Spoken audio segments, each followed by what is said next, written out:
You ever hear a little kid say wabbit instead of rabbit and think, man, that's cute? Yeah, we all do. But what if I told you that for some kids, that's just the tip of a much, much bigger iceberg? Today, we are going to unpack the whole world of speech sound disorders. And trust me, by the end of this, you'll get why some baby talk is actually a sign of something way more complex going on under the hood. All right, so all the info we're digging into today comes straight from the source, an introduction to communication sciences and disorders. We're focusing specifically on Chapter 06, Assessment of Speech Sound Disorders. Think of this as our playbook. It's going to show us exactly how the pros figure out what's really happening when a kid struggles to speak clearly. You've seen it, right? You hear one toddler and their little mispronunciations are adorable. Then you hear another kid the exact same age and it's a whole different ballgame. You can barely make out a word they're saying. So what's the deal? What separates the cute, temporary stuff from a real communication problem? That's the code we're here to crack today. Okay, first up, let's get the lingo straight. The big official term is speech sound disorder. But don't think of it as just one thing. It's really an umbrella term. It covers a whole range of issues. Could be trouble hearing the sounds right, physically making the sounds, or how the brain organizes those sounds. It's not a one-size-fits-all thing at all. And that brings us to the first big question we have to ask in this whole investigation. Is the glitch in the physical hardware, the mouth, the tongue, the lips, or is it a problem with the software, the programming in the brain that runs the whole language show? Let's break this down. An articulation disorder, that's a hardware problem.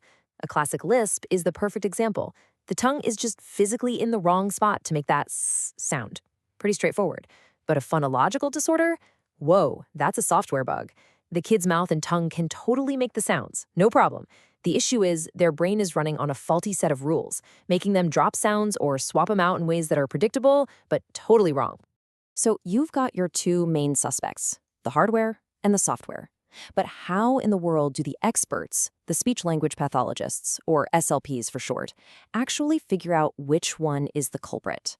Let's take a look at how they run their investigation.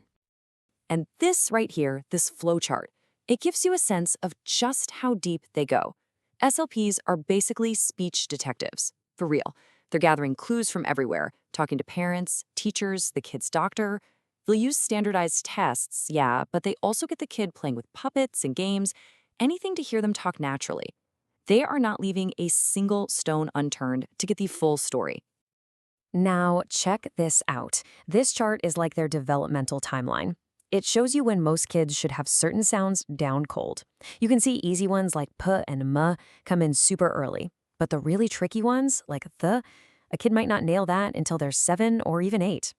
SLPs use this to see if a kid's mistakes are just part of the normal learning curve or if they've kind of gone off-road completely. Okay, this is where shit gets really, really interesting. Because once you start looking at a kid's mistakes through the lens of that timeline, you start to see something wild. These errors, they aren't random. There's a method to the madness. And that is the key question that just blows this whole thing wide open. Is the kid just flailing around, messing up words left and right? Or is there a predictable, hidden system driving all the mistakes? The answer? Well, it changes everything.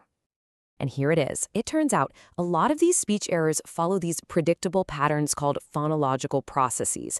For example, a kid's brain might have a rule that just says, hey, delete all the consonants at the end of words. So cat becomes ka, dog becomes do, bus becomes ba. You see the pattern?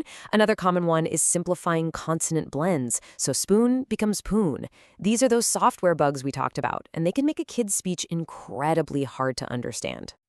So we've cracked the code, right? We know the difference between a hardware glitch and a software bug, and we know how to spot the hidden patterns.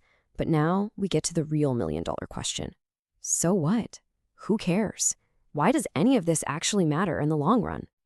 It matters because the stakes are ridiculously high.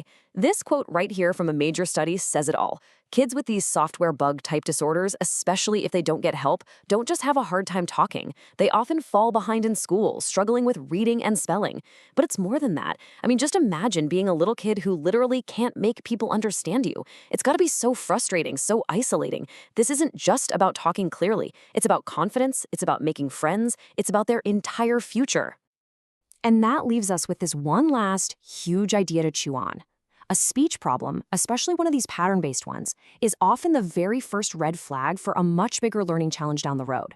It's not just about how they talk. It's a window into how their brain is handling the basic building blocks of language itself, the exact same blocks they're going to need to learn to read and write. So the real question isn't just, will people understand them today? It's, will they have the tools they need to learn tomorrow?